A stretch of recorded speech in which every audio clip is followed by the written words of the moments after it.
Une interview récente sur le site Forbes avec les développeurs de Diablo 4 nous indique que les objets uniques ultra rares pourraient voir leur chance de drop augmenter. Et je trouve que c'est plutôt une bonne nouvelle. Il a été aussi découvert ce qui pourrait être le premier mannequin d'entraînement de Diablo 4. Va-t-on avoir d'énormes nerfs sur l'arrivée du gros patch du 18 juillet? A priori, Blizzard a dit qu'au moins il ne laisserait pas passer certains builds comme celui du druide que l'on va voir aujourd'hui. Yo la guilde, ici Camille et j'espère que vous lootez bien. Et vous êtes encore plus de 70% à regarder régulièrement mes vidéos sans être abonné, alors pour soutenir la chaîne et ne rien manquer, explose ce bouton rouge. Sur ce, c'est parti! Et on commence avec le petit clip du jour avec ce fameux debuff qu'on adore en Donjon de Cauchemar, la fameuse bubule. Pas de bol, il l'a eu en haut. Bon, ça va, il a survécu.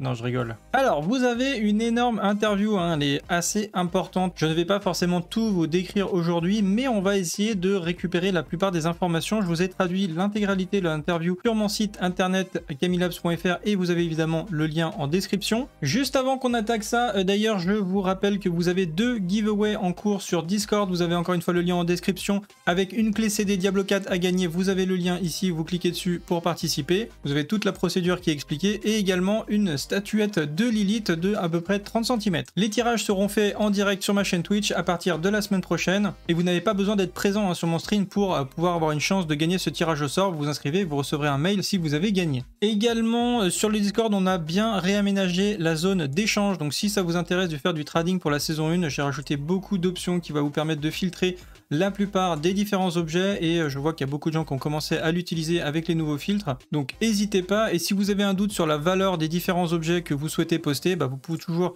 les poster comme le font certains dans le chan blabla Diablo 4, comme ça on vous aidera à déterminer si oui ou non votre objet a de la valeur. Voilà pour cette petite parenthèse. Donc du coup revenons maintenant à l'interview de Forbes. Donc au niveau des choses qui ont été, que j'ai trouvé intéressantes, qui ont donné pas mal de précision, déjà au niveau des cœurs, donc vous savez les cœurs ce sera des genres de nouvelles gemmes qui ressemblent un petit peu à des aspects avec vraiment des effets qui sont très proches de ce qu'on se connaît en tout cas aujourd'hui. Et donc du coup ça permettra de mettre des nouveaux effets sur vos objets et ça a été précisé que du coup il y a certaines capacités qui sont vraiment liées à des classes et que d'autres sont neutres, hein. C'est-à-dire c'est un petit peu comme les aspects, il y a des aspects qui sont limités à certaines classes et des aspects qui peuvent fonctionner avec toutes les classes. Et également que les nouveaux aspects qui ont été ajoutés, que ce soit des aspects légendaires mais aussi les uniques qui vont être ajoutés, sont censés être un mélange de neutres mais aussi spécifiques à chaque classe. Il précise également que les emplacements des cœurs, donc des bonus de cœurs supplémentaires, seront des emplacements distincts de ceux des gemmes. C'est-à-dire vous allez avoir les emplacements des gemmes comme aujourd'hui, et en plus de ça, vous aurez des nouveaux emplacements pour placer vos cœurs. Et apparemment, on peut avoir jusqu'à 2 emplacements de cœurs, à l'exception des bijoux qui peuvent avoir un seul emplacement de cœur, qui a priori sera converti en emplacement normal après la saison. A priori, pour l'instant, il n'y aura pas de nouveau rang de gemmes au-dessus de Royal pendant cette saison. Il nous précise qu'il y aura une nouvelle rotation de donjons de cauchemar. Bon, ça, on se l'attendait un petit peu, mais au moins, c'est confirmé. Donc, vous allez avoir en fait tout simplement une nouvelle rotation des donjons. Donc, ça va permettre de découvrir des nouvelles tier lists, des nouveaux donjons plus ou moins intéressant, que ce soit pour l'XP mais également pour les loots. Il précise également que contrairement à la dernière mise à jour, donc on avait eu le dernier gros patch où il y avait 99% de buffs, effectivement il y avait vraiment beaucoup de nerfs, il y aura effectivement des nerfs sur le patch qui arrive, donc celui du 18 juillet, et on verra donc un petit peu plus loin quel genre de nerfs il pourrait apporter. Il a aussi précisé qu'il y avait un nouvel Uber unique qui serait disponible pendant cette saison et que les taux de drop de ces objets uniques du coup ne pourraient être pas si rares qu'ils le sont maintenant, donc ça sous-entend qu'ils vont améliorer le moyen de récupérer les objets ultra rares, donc on appelle les Uber uniques, comme le Shaco pour le plus connu. Donc je trouve que c'est plutôt une bonne nouvelle parce que c'est clairement des objets qu'on peut pas voir en fait, qu'on n'aura peut-être pas, même vous pourriez jouer 2 ou 3 ans, vous ne l'auriez pas. Donc je pense que c'est bien quand même qu'il y ait une certaine chance, au moins humainement correcte, de pouvoir récupérer ces objets-là. Ensuite, je voudrais vous montrer cette vidéo qui a été partagée ce matin par Rod, que j'ai trouvé assez hallucinante.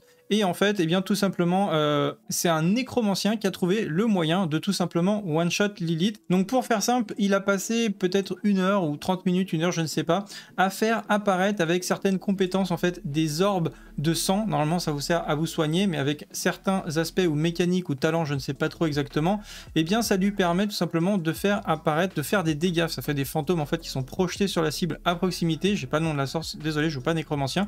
Voilà, hop, il prend l'orbe de sang et instantanément vous avez tous les fantômes qui se ruent sur le boss et qui le font exploser. Donc Uber Lilith se fait littéralement one shot. Et comme vous pouvez le voir, il a préparé plusieurs orbes de sang comme ça à l'avance. Il y en a une en haut, une en bas. Et bien pour les différentes phases en fait de Uber Lilith. Voilà, comme vous pouvez le voir, hop, elle apparaît une deuxième fois, il la met dans sa cage et hop, il recommence et il la re-one shot. Bref, c'est pas vraiment un build, je pense, qui est hyper pertinent à jouer, qui est pas forcément très intéressant à jouer non plus, mais il a le mérite d'exister et au moins il aura one shot Uber Lilith, c'est assez drôle pour ça. Ensuite, une autre vidéo, c'est le clip de Rod, encore une fois. Bon, lui, il est sur tous les coups.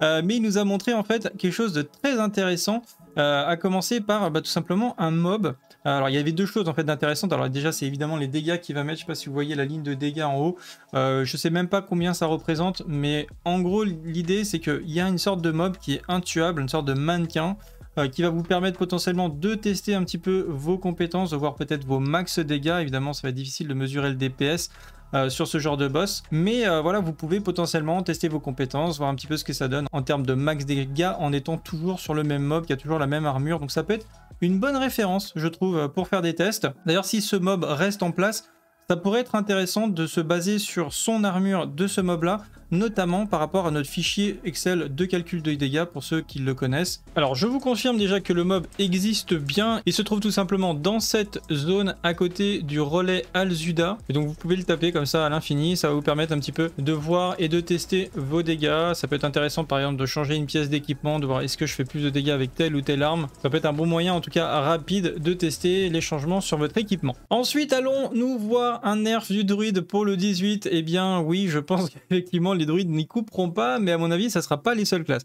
Donc c'est Blizzard qui a répondu à certaines questions de PC gamer et ils ont répondu que des builds qui font des milliards de dégâts, c'est pas normal. Notamment dans une vidéo récente du streamer Moxie où il avait présenté The Shred Build 2.0, je crois que je vous en avais parlé d'ailleurs dans la dernière news. Il mettait vraiment des milliards de dégâts et je crois qu'on m'a dit aussi qu'il y avait Uber Lilith qui avait été one shot par ce build. D'ailleurs je vous ai posé la question aujourd'hui, pensez-vous que le méga patch du 18 juillet va contenir plutôt des buffs ou plutôt des nerfs? Vous êtes 61% à dire que ça sera plutôt du buff et à 39% que ça sera quand même des nerfs. Donc à mon avis effectivement il y aura un peu des deux, mais vous restez quand même assez optimiste d'avoir plus de buffs que de nerfs et je pense que ça sera le cas. Voilà, en tout cas pour ma part c'est tout pour aujourd'hui, j'espère que cette petite news vous a plu. Si c'est le cas, n'oubliez pas de liker et de vous abonner, ça m'aide énormément pour le référencement. Sur ce, on se retrouve dans la prochaine vidéo. Salut à tous, salut la guilde, ciao bye.